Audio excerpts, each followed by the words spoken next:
Brought to you by खाता book. इनका tomorrow होना हो लेकिन हिसाब टुडे हो सकता है। हाँ? कैसे? भाई खाता आउट करो, खाता बुक डाउनलोड करो, ये ऑटोमेटिकली हिसाब करे, उधारी वापस लाए फटाफट। भेज दिया उसको हिसाब। खाता बुक, बिजनेस हुआ इजी।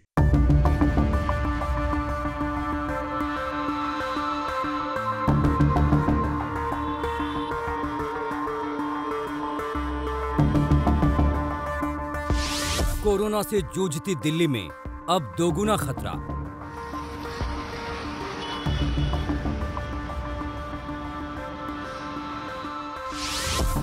जहरीली धुंध से बढ़ेगी वायरस की ताकत।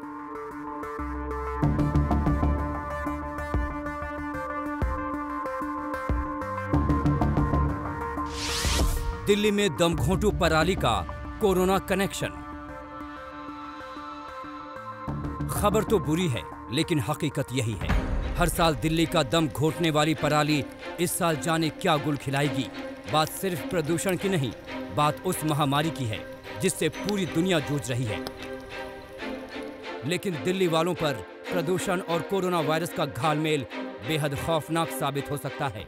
कोरोना वायरस और पराली का पूरा कनेक्शन हम आपको बताएंगे, लेकिन उससे पहले राजधानी के आसमान की ये बदरंग तस्वीर देखिए।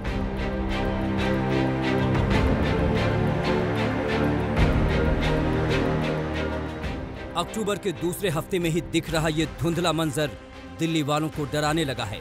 लेकिन इससे भी ज्यादा डरावनी तस्वीर ये है जो दिल्ली में छाई धुंध की असली वजह है। पंजाब और हरियाणा के सुलगते खेत बता रहे हैं कि कोरोना के कहर से पहले से हाँप रही दिल्ली का अगले कुछ हफ्तों में बचा खुचा दम भी घुटने वाला है। जो आप दृश्य देख रहे हैं यहाँ पे, इससे आपको अंदाजा होगा कि इस साल दिल्ली की क्या हालत होने वाली है। किसानों का कहना है कि ना केंद्र सरकार से और ना ही स्टेट सरकार से उन्हें किसी भी तरीके की मदद मिली है। क्योंकि मदद नहीं मिली, इसलिए इस साल भी क्रॉप बर्निंग का इशू वैसे ही रहेगा जैसे पिछले कई सालों से रहा है।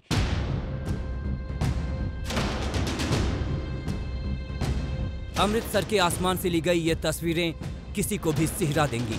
नीचे सैकड़ों एकड़ में झुलसती जमीन और ऊपर उठते धुएं का गहरा गुबार। लेकिन ये हाल सिर्फ अमृतसर का नहीं। सितंबर के आखिर में अमेरिकी स्पेस एजेंसी नासा की सैटेलाइट तस्वीरें बताती हैं कि पूरा पंजाब और करीब करीब 1/3 हरियाणा इसी तरह सुलग रहा था। हवाओं के सहारे इस धुंध ने अक्टूबर के पहले हफ्ते में ही दिल्ली में दस्तक दे दी थी और दूसरा हफ्ता बीतते बीतते पूरे एनसीआर पर गर्दिश से छा गई है।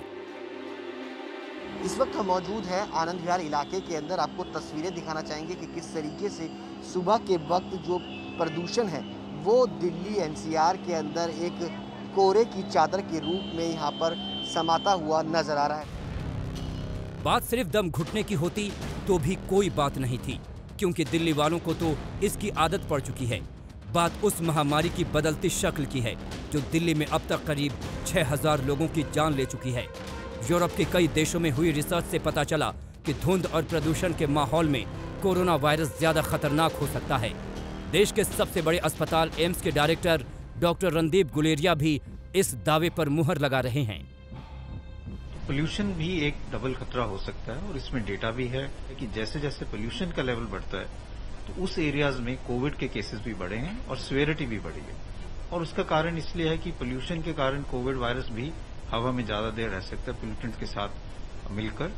स्पेशली नॉर्थ इंडिया में जो इंडो गैंजेटिक प्लेन है, जहां हर साल पोल्यूशन जो लेवल है वो वेरी पुअर या स्वेयर की रेंज में रहते हैं, वो हमें ध्यान रखना पड़ेगा कि इस साल हम ऐसे ना होने दें। हालात ये हैं कि दिल्ली एनसीआर में आज से प्रदूषण की इमरजेंसी लागू हो गई, जिसे ग्रैप यानी ग्रेडेड रिस्पांस एक्शन प्लान का नाम दिया गया है। ग्रैप लागू होने के पहले दिन ही दिल्ली के विवेक विहार इलाके में एयर क्वालिटी इंडेक्स 370 दर्ज हुआ, जो बेहद खराब स्थिति है।